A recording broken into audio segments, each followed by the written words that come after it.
Hello everyone, welcome to Base Agri Study Guide. So friends, today's lecture we have to see semester first practical examination Agro 112.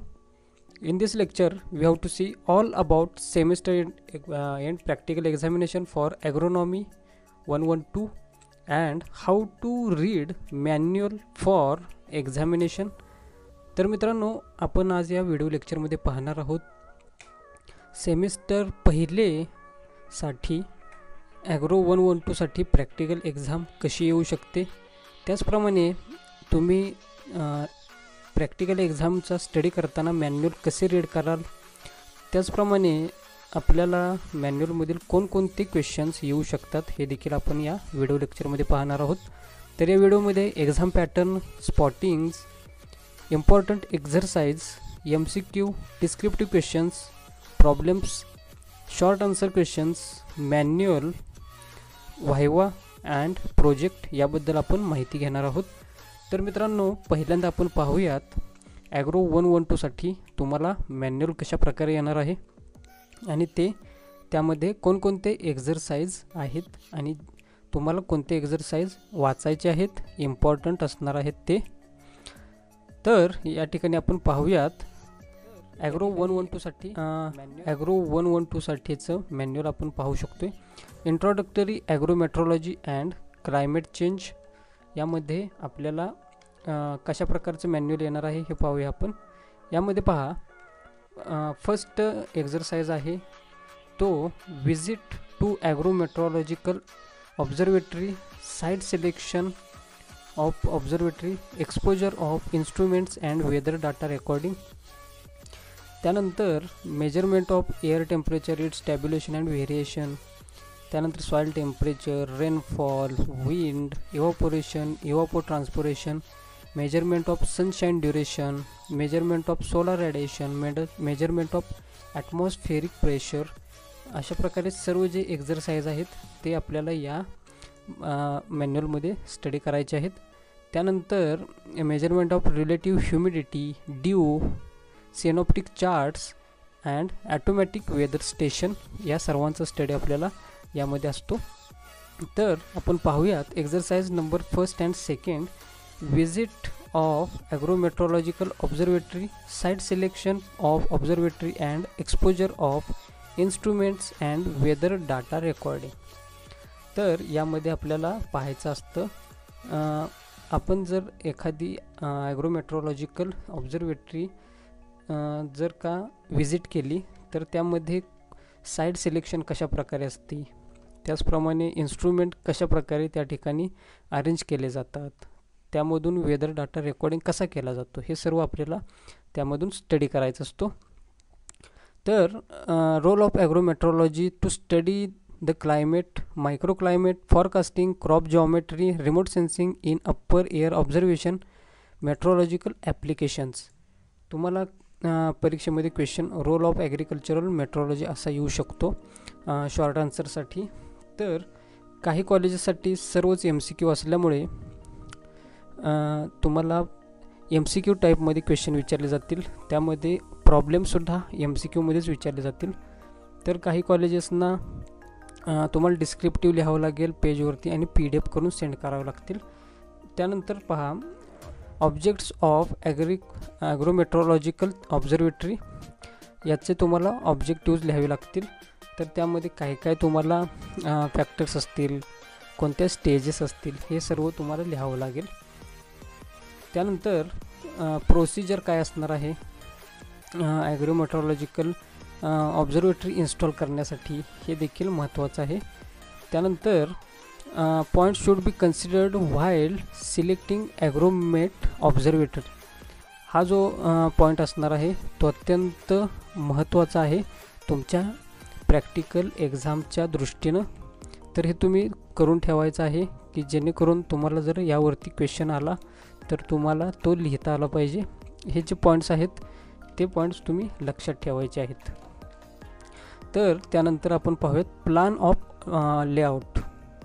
तर हा सुद्धा point important असणार आहे. यामध्ये जे महत्त्वाचे पॉईंट्स आहेत ते तुम्ही एका पेजवरती लिहून त्याचा अभ्यास करा. त्यानंतर the book instructions to observers हे कोणी पब्लिश केलं आहे हे इम्पॉर्टंट आहे ऑब्जेक्टिव्हसाठी. IMD Pune, Indian meteorological department Pune, हे त्याचा आन्सर आहे पहा. आणि डायमेन्शन्स काय पाहिजे असतात ॲग्रोमेट्रोलॉजिकल ऑब्झर्वेटरीसाठी हे देखील तुम्ही या ठिकाणी लक्षात ठेवा. त्यानंतर line AB, line EF, line CD हे काय म्हणतात, याच्यासाठी काय असतं हे देखील महत्त्वाचं आहे.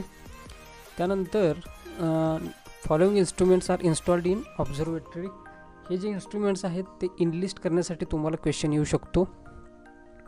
त्यानंतर या ठिकाणी पहा SSR म्हणजे काय, sunshine recorder, WV wind Wien, याचं तुम्हाला ॲब्रिव्हिएशन्स विचारले जाऊ शकतात किंवा लॉंग फॉर्म विचारला जाऊ शकतो. तर तुम्हाला plan of layout of observatory असा जर क्वेश्चन आला डिस्क्रिप्टिव्हसाठी तर तुम्हाला हे डायग्राम काढणं गरजेचं असतं, तरच तुम्हाला आउट ऑफ मार्क्स मिळतील. त्यानंतर जे इन्स्ट्रुमेंट्स आहेत रेकॉर्डिंग द ऑब्झर्वेशन्स, यासाठी जे इन्स्ट्रुमेंट्स आहेत ते इनलिस्ट करण्यासाठी विचारलं जाऊ शकतं. आणि त्यांमधील कोणताही एका इन्स्ट्रुमेंटवरती शॉर्ट नोट ही विचारली जाऊ शकते. तर तुम्ही लक्षात ठेवायचं आहे, या पहिला जो एक्झरसाइज आहे तो अत्यंत इम्पॉर्टंट असणार आहे तुमच्या एक्झामच्या दृष्टीनं. त्यानंतर IMD has divided climatic years into 4 seasons, हे जे 4 सीझन्स आहेत समर, मान्सून, पोस्ट मान्सून, विंटर, हे तुम्ही लक्षात ठेवा जेणेकरून तुम्हाला उत्तर लिहिता येईल. त्यानंतर exercise number 3, measurement of air temperature, its tabulation trend and variation analysis. तर यामध्ये तुम्हाला टेम्परेचर म्हणजे काय आहे, त्याचे टॅब्युलेशन, ट्रेंड आणि व्हेरिएशन कोणतं असतं त्यामध्ये, हे देखील महत्त्वाचं असणार आहे. तर पहिल्यांदा तुम्ही टेम्परेचरची डेफिनेशन ही पाहून घ्यायची आहे की ज्यामध्ये ऑब्जेक्टिव्हसाठी किंवा MCQसाठी हा क्वेश्चन विचारला जाऊ शकेल. त्यानंतर एअर टेम्परेचर मेजरमेंट करण्यासाठी कोणते इन्स्ट्रुमेंट्स आहेत, या ठिकाणी पहा sling thermometer method, ventilation thermometer method, ह्या 2 मेथड्स आहेत. तर या मेथड्स तुम्ही लक्षात ठेवायचे आहेत, याच्यासाठी शॉर्ट नोटवरती क्वेश्चन येऊ शकतो. त्यानंतर जे प्रिन्सिपल्स आहेत, प्रिन्सिपल ऑफ वर्किंग किंवा एखाद्या इन्स्ट्रुमेंटचं तुम्हाला विचारला जाऊ शकतो. या ठिकाणी पहा वेट बल्ब थर्मामीटर, त्यानंतर ड्राय बल्ब थर्मामीटर, यावरती शॉर्ट नोट येऊ शकते. त्यानंतर यामध्ये पहा जे टेम्परेचरचं जे कन्व्हर्जन आहे एका स्केलमधून दुसऱ्या स्केलमध्ये, Celsius to Kelvin, Kelvin to Celsius, Celsius to Fahrenheit, Fahrenheit to Celsius, हे महत्त्वाचं असणार आहे ऑब्जेक्टिव्हच्या दृष्टीने किंवा वन सेंटेन्स आन्सरच्या दृष्टीने. त्यानंतर हे जे कन्व्हर्जन्स आहेत टेम्परेचरचे जे स्केल आहेत ते देखील तुम्ही करून ठेवा जेणेकरून तुम्हाला परीक्षेमध्ये क्वेश्चन जर विचारला गेला तर ते तुम्हाला अवघड जाणार नाही. त्यानंतर जे मेल्टिंग पॉईंट्स आहेत त्यांची रेंज वगैरे हे देखील महत्त्वाचं आहे. त्याचप्रमाणे कोणत्या प्रिकॉशन घ्यायच्या थर्मामीटर रीडिंग घेताना हे देखील तुम्ही पाहून घ्या. त्यानंतर आपण पाहूयात टेम्परेचर इन्व्हर्जन, स्टॅबिलिटी, पेरियडिकल टेम्परेचर, हे देखील नुसतं तुम्ही पाहून घ्या, त्यावरती क्वेश्चन येईलच असं नाही. नाव लेट्स सी एक्झरसाइज नंबर 4. यामध्ये आपल्याला पाहायचं आहे measurement of soil temperature and measurement of soil health flux. तर फर्स्ट आपण तुम्हाला माहिती पाहिजे की सॉईल टेम्परेचर म्हणजे काय आणि सॉईल टेम्परेचर मेजर करण्यासाठी कोणकोणते इन्स्ट्रुमेंट्स आपण यूज करतो. त्यामध्ये पहा first is the mercury in glass thermometer, second resistant thermometer, thermocouple thermometer, soil thermograph. हे जे इन्स्ट्रुमेंट्स आहेत ते तुम्ही लक्षात ठेवा की जेणेकरून तुम्हाला क्वेश्चन परीक्षेमध्ये आला तर तुम्हाला हे इनलिस्टिंग करता आले पाहिजेत. त्याचप्रमाणे एक measured at various depth, soil temperature कोणत्या डेप्थला वेगवेगळ्या मेजर केली जाते हे देखील पहा. त्यानंतर जे थर्मामीटर्स आहेत त्यामध्ये कोणता धातू वापरला जातो हे ऑब्जेक्टिव्हसाठी इम्पॉर्टंट असतं. त्यानंतर प्रोसिजर कोणते आहेत सॉईल टेम्परेचर मेजर रेकॉर्ड करण्यासाठी, ते रेकॉर्ड करताना कोणती प्रिकॉशन्स घ्याल, सॉईल हीट फ्लक्स कसं तुम्ही मेजर करू शकता, हे सर्व तुम्ही थोडक्याचमध्ये अभ्यास करून घ्या किंवा लक्षात ठेवा आणि हे तुम्हाला तुमच्या प्रॅक्टिकलमध्ये झालेलं पण असेल. नाव exercise number 5, measurement of rainfall with the help of different rain gauge. तर यामध्ये आपल्याला पाहायचं आहे जे रेन गॉज आहेत ते वेगवेगळे, त्यांचं क्लासिफिकेशन, त्यांचं क्लासेस या ठिकाणी पहा. Non recording and recording type हे 2 क्लासिफिकेशन्स आहेत रेन गॉजचे. या दोन्हीमध्येही कोणकोणते टाईपचे इन्स्ट्रुमेंट्स येतात हे तुम्ही लक्षात घ्यायचं आहे. त्यानंतर जे तुम्हाला प्रिकॉशन्स आहेत रेनफॉल मेजर करताना हे देखील पाहायचं आहे. त्यानंतर जे रेनफॉल मेजर करण्यासाठी कोणतं फॉर्म्युला आहे हे देखील तुम्ही पाहून घ्या किंवा याच्यावरतीसुद्धा एक्झाम्पल क्वेश्चन येऊ शकतो. त्यानंतर advantages, disadvantages, types of recording rain gauges यावरतीसुद्धा शॉर्ट नोटसाठी क्वेश्चन येऊ शकतो. आता काही कॉलेजेसना ऑब्जेक्टिव्ह टाईप असल्यामुळे त्यांमधीलच तुम्ही काही इम्पॉर्टंट जे सेंटेन्स आहेत ते तुम्ही लक्षात ठेवायचे आहेत. नाव let's C exercise number 6 and 7, measurement of wind speed and wind direction. तर यामध्ये पहिल्यांदा जे वाइंडची डेफिनेशन आहे किंवा विडची डेफिनेशन आहे हे तुम्हाला माहिती पाहिजे आहे. आणि वाइंडची व्हेलॉसिटी मेजर कशी करतात, त्यांमधील जे रिलेशनशिप बिटवीन द युनिट्स आहेत, 1 knot is equal to 1 nautical mile is equal to 0.54 into kmph, हे जे तुम्ही फॉर्म्युला आहेत किंवा हे जे इम्पॉर्टंट कन्व्हर्जन्स आहेत हे तुम्हाला माहीत असणं गरजेचं आहे. त्यानंतर वाइंड व्हेलॉसिटी मेजर करण्यासाठी कोणकोणते इन्स्ट्रुमेंट्स यूज करतात हे देखील या ठिकाणी 7 इन्स्ट्रुमेंट्स आहेत हे तुम्हाला माहीत असणं गरजेचं आहे. बिकॉज इन लिस्टसाठी जर क्वेश्चन आला तर यामधील इम्पॉर्टंट असणार आहेत. आणि त्याचप्रमाणे यांपैकी कोणत्याही एकावरती तुम्हाला शॉर्ट नोट विचारली जाऊ शकते किंवा तुम्हाला कॅल्क्युलेशन करण्यासाठी क्वेश्चन विचारला जाऊ शकतो प्रॉब्लेमचा. नाव let's see about the exercise number 8 and 9, measurement of evaporation with help of open pan evaporimeter. तर यामध्ये तुम्हाला पहिल्यांदा माहिती असायला पाहिजे की इव्हापोरेशन म्हणजे काय. इव्हापोरेशनची डेफिनेशन तुम्हाला माहीत असली पाहिजे. त्यानंतर इव्हापोरेशनची जे डाल्टनची थिअरी आहे ती थोडक्यामध्ये तुम्ही पाहून घ्या. त्यानंतर इव्हापोरेशन 3 प्रकारे कॅटेगराईज केलं जातं. ते 3 प्रकार या ठिकाणी आहेत: float pan, below ground सनकेन pan, above ground pan. हे देखील तुम्ही एका थोडक्यामध्ये लक्षात घ्या. त्यानंतर ओपन पॅन इव्हापोरोमीटरचं प्रिन्सिपल, त्याचे जे पार्ट्स आहेत, त्यानंतर इव्हापोरेशन करण्यासाठी जो फॉर्म्युला आहे तो तुम्ही लक्षात घ्यायचा आहे, जेणेकरून याच्यावरती जर प्रॉब्लेम जरी विचारला तरी तुम्हाला हे लिहिता आलं पाहिजे, कारण की प्रॅक्टिकलमधील एक मार्क तुम्हाला महत्त्वाचा आहे. त्यानंतर exercise number 10, measurement of evapotranspiration PET and AET. यामध्ये तुम्हाला मिनिंग माहिती असायला पाहिजे की इव्हापो ट्रान्सपोरेशन म्हणजे काय, म्हणजेच त्याला ET देखील म्हणतात. त्यानंतर जे लायसीमीटर्स आहेत त्याचे जे 2 टाईप्स आहेत, व्हॉल्युमेट्रिक लायसीमीटर आणि ग्रॅव्हिमेट्रिक, हे देखील तुम्हाला माहीत असलं पाहिजे. त्याच्यावरती शॉर्ट नोट हे येऊ शकतो. त्यानंतर जे या ठिकाणी ET इव्हापो ट्रान्सपोरेशन याचं जे कन्व्हर्जन्स आहेत हे ऑब्जेक्टिव्हसाठी विचारलं जाऊ शकतात. त्यानंतर जे मेजरमेंटचे मेथड्स आहेत, ज्या 7 मेथड्स आहेत त्या इनलिस्टिंगसाठी विचारलं जाऊ शकतात. तर यामध्ये तुम्हाला ते लिहिता आलं पाहिजे. त्यानंतर exercise number 11, measurement of bright sunshine hours by Campbell Stokes sunshine recorder. तर या ठिकाणी आता पहा, जे सनशाईन आहे ते रेकॉर्ड करण्यासाठी हा एक्सरसाइज इम्पॉर्टंट आहे, त्यामध्ये त्याची माहिती असेल. तर कॅम्पबल स्टोक्सचं जे सनशाईन रेकॉर्डर आहे त्याचं तुम्हाला प्रिन्सिपल विचारलं जाऊ शकतं. त्याचप्रमाणे त्याच्यावरती शॉर्ट नोट देखील विचारली जाऊ शकते. त्यामध्ये तुम्हाला प्रिन्सिपल थोडक्यामध्ये लिहायची गरज आहे. त्याचप्रमाणे 3 types of card used and separate group for each type of follow. या ठिकाणी जे कार्ड यूज केले जातात त्यांच्याबद्दल तुम्हाला विचारलं जाऊ शकतं. ओके. त्यानंतर जे सनशाईन रेकॉर्डर आहे त्याचा इम्पॉर्टन्स काय आहे ॲग्रिकल्चरमध्ये, आणि त्याचा जे इम्पॉर्टन्स म्हणजे महत्त्व काय आहे, त्यामध्ये तुम्हाला ऑब्जेक्टिव्हसाठी atmospheric CO2 into carbohydrates takes place, हे कन्व्हर्जन आहे हे होतं, याबद्दल तुम्हाला विचारलं जाऊ शकतं. त्याचप्रमाणे तुम्हाला ऑब्झर्वेशन्समध्ये जे डेट ऑफ कार्ड्स आहेत यावरती सुद्धा विचारला जाऊ शकतो प्रश्न. त्यानंतर exercise number 12 measurement of solar radiation. यामध्ये तुम्हाला इन्सोलेशनची डेफिनेशन माहीत असणं गरजेचं आहे.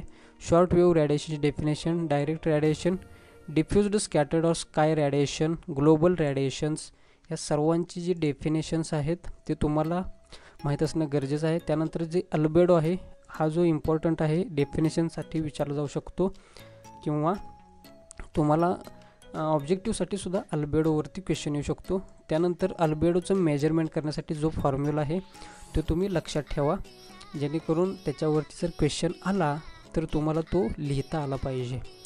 त्यानंतर प्लँक्स लॉ या ठिकाणी पहा, हा जो इम्पॉर्टंट असणार आहे एक प्रकारचा लॉ तो देखील तुम्ही पाहून घ्यायचा आहे. त्यानंतर जे असणार आहे exercise number 13 measurement of atmospheric pressure. यामध्ये तुम्हाला पहिल्यांदा माहीत असायला पाहिजे की ॲटमॉस्फेरिक प्रेशर म्हणजे काय आहे. त्यानंतर जी प्रेशरचे जे युनिट्स आहेत ते तुम्हाला माहीत असणं गरजेचं आहे. 1 बार 1 MB यांचं जे कन्व्हर्जन आहे हे तुम्हाला माहीत पाहिजे. त्यानंतर जे बॅरोमीटर आहे त्याचे टाईप्स आणि या टाईप्समधील कोणत्याही एका टाईपवरती तुम्हाला शॉर्ट नोटसाठी क्वेश्चन हा येऊ शकतो. त्याचप्रमाणे तुम्हाला कॅल्क्युलेशनसाठी कोणताही प्रॉब्लेम दिला जाऊ शकतो, हे तुम्ही लक्षात ठेवायचं आहे. त्यानंतर exercise number 14 and 15 measurement of relative humidity with of Assmann's psychrometer and determination vapour pressure, relative humidity and dew point temperature by using hygrometer table. यामध्ये तुम्हाला रिलेटिव्ह ह्युमिडिटी याचं मेजरमेंट कसं करायचं हे शिकायचं असतं. त्यामध्ये ह्युमिडिटीची डेफिनेशन तुम्हाला माहीत असणं आवश्यक आहे. त्याचप्रमाणे जे इन्स्ट्रुमेंट्स आहेत ह्युमिडिटी मेजर करण्यासाठी ते हे 2 प्रकारचे इन्स्ट्रुमेंट आहेत ते महत्त्वाचं आहे. आणि त्याच इन्स्ट्रुमेंटवरती तुम्हाला शॉर्ट नोट विचारली जाऊ शकते. त्या इन्स्ट्रुमेंटचं प्रिन्सिपल विचारलं जाऊ शकतं. त्याचप्रमाणे रिलेटिव्ह ह्युमिडिटी मेजर करण्यासाठी काय फॉर्म्युला आहे हे देखील तुम्हाला माहीत पाहिजे. यावरती एक्झाम्पल येऊ शकतं. फॉर एक्झाम्पलसाठी या ठिकाणी जे एक्झाम्पल आहे ते तुम्ही रेफर करा आणि अशाच प्रकारचे एक्झाम्पल सोडवण्याचा प्रयत्न करा. आणि जी रिलेटिव्ह ह्युमिडिटी आहे ती पर्सेंटमध्ये मेजर केली जाते, हे तुम्ही यामध्ये लक्षात ठेवा. त्यामध्ये आता नंतर हेअर हायग्रोग्राफचा यूज काय आहे, ते कशासाठी यूज केलं जातं, त्याचं प्रिन्सिपल काय असणार आहे हे देखील तुम्ही वाचून घ्या. आणि परीक्षेमध्ये प्रश्न जर आला तर तुम्हाला ते लिहिता आलं पाहिजे.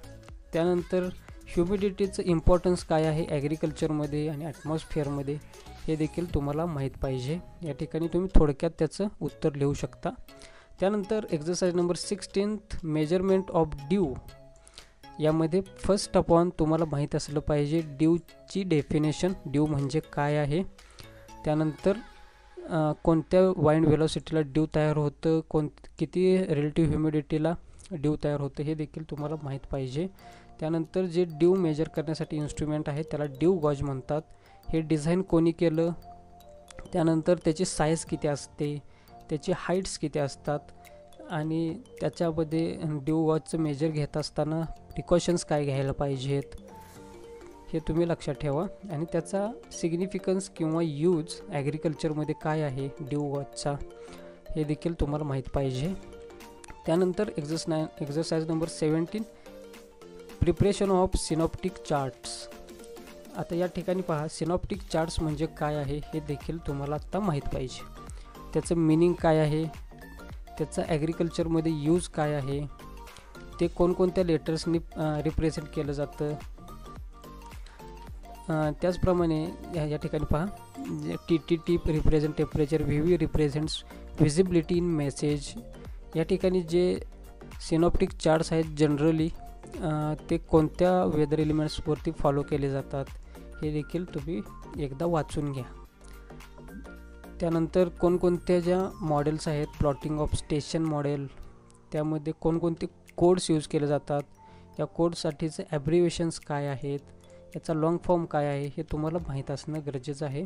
कारण हे सर्व जे ऑब्जेक्टिव्स असणार आहेत ते 1 मार्क तुमचा डिसाईड करणार आहेत. त्यानंतर जे एक्झरसाइज आहे, exercise number 18th study of automatic weather station, आणि हे तुम्हाला असणार आहे 18व्या क्रमांकाचं एक्झरसाइज. यामध्ये ॲटोमॅटिक वेदर स्टेशन आणि त्याचा यूज का केला जातो, त्यामध्ये कोणकोणते सेन्सर्स यूज केले जातात, त्यानंतर data logger, data acquisition unit याच्याबद्दल थोडक्यात पाहून घ्या, कारण की याच्यावरती जास्तीत जास्त क्वेश्चन विचारले जाणार नाहीत. तर त्यामध्ये डाटा कलेक्शन कसं केलं जातं, डाटा कम्युनिकेशनसाठी कोणते सॉफ्टवेअर यूज केले जातात, रिप्रेझेंटेशनसाठी कशाचा यूज केला जातो, डाटा कलेक्शन कशामध्ये केलं जातं, फ्लॉपी, CD, डिस्क, अशा प्रकारे तुम्हाला हे क्वेश्चन्स येऊ शकतात. तर मित्रांनो, तुम्हाला यामध्ये ऑब्जेक्टिव्हसाठी सुद्धा क्वेश्चन विचारले जाऊ शकतात. त्यामध्ये तुम्हाला हे जे मेट्रोलॉजीमधील जे इन्स्ट्रुमेंट्स आहेत त्याचं तुम्हाला नेम दिलं जाईल, किंवा त्याचा यूज लिहावा लागेल, किंवा एखादा तुम्हाला पॉईंट दिला जाईल, air temperature, rainfall, wind speed किंवा यांच्यामधील कोणतेही दिलं जाईल, आणि त्याचं मेजरमेंट करण्यासाठी काय यूज करतात हे देखील तुम्हाला ऑब्जेक्टिव्हसाठी विचारलं जाईल. त्याचप्रमाणे ॲग्रोमेट्रोलॉजी ऑब्झर्वेटरी यामध्ये कोणकोणते इन्स्ट्रुमेंट्स असतात हे तुम्ही पाहून घ्या, जेणेकरून तुम्हाला परीक्षेमध्ये प्रश्न आला तर तुमचा मार्क्स कोठेही जायला नको. बिकॉज आत्ता जे मार्क्स आहेत फर्स्ट सेमिस्टरपासूनचे ते तुमचे फायनलचे ज्या ग्रेड आहेत, ग्रेड पॉईंट, त्यामध्ये ॲड केले जातात, आणि त्यावेळेला तुम्हाला कमी मार्क्स पडता कामा नये, कारण आत्ता जी तुम्ही चूक केलेली असेल ती तुम्हाला नंतर तुमच्या ग्रेड कार्डमध्ये दिसून येणार आहे. तर मित्रांनो, तुम्हाला आता माहीतच झालेलं असेल की तुम्ही जरी तुमचे जे लेक्चर्स असतील, ऑनलाईन लेक्चर्स किंवा कॉलेजमधले लेक्चर्स, हे जरी तुम्ही सिन्सिअरली अटेंड करत नसाल, पण तुम्ही परीक्षा सिन्सिअरली किंवा अभ्यास करूनच द्या. बिकॉज हे जे मार्क्स आहेत ते मॅटर करतात तुमच्या ग्रेड पॉईंटमध्ये, आणि तुम्हाला माहितीच असेल आपल्या ॲग्रिकल्चरमध्ये डिस्टिंक्शन हे 8.5च्या ग्रेडच्या पुढं असतं, आणि 7.5च्या पुढं A ग्रेड असते. जर तुम्हाला चांगल्या मार्क्सनी पास व्हायचं असेल तर तुम्ही अभ्यास नक्की करा. तर मित्रांनो, असे होते हे जे लेक्चर की ज्यामधून तुम्हाला ॲग्रोमेट्रोलॉजी या सब्जेक्टबद्दल सर्व माहिती समजली असेल. तुम्ही हे लेक्चर ऐकून किंवा पाहून तुमचा पेपर चांगल्या प्रकारे द्याल. एक्झामचे जे प्रॅक्टिकल एक्झामचे तुम्हाला जो क्वेश्चन पेपर असेल तो अतिशय चांगल्या प्रकारे तुम्हाला जाईल अशी मी आशा करतो. चला तर मित्रांनो, आता भेटूया पुढील व्हिडिओ लेक्चरमध्ये नवीन माहितीसह, नवीन विषयासह. आता मी तुमची रजा घेतो. धन्यवाद.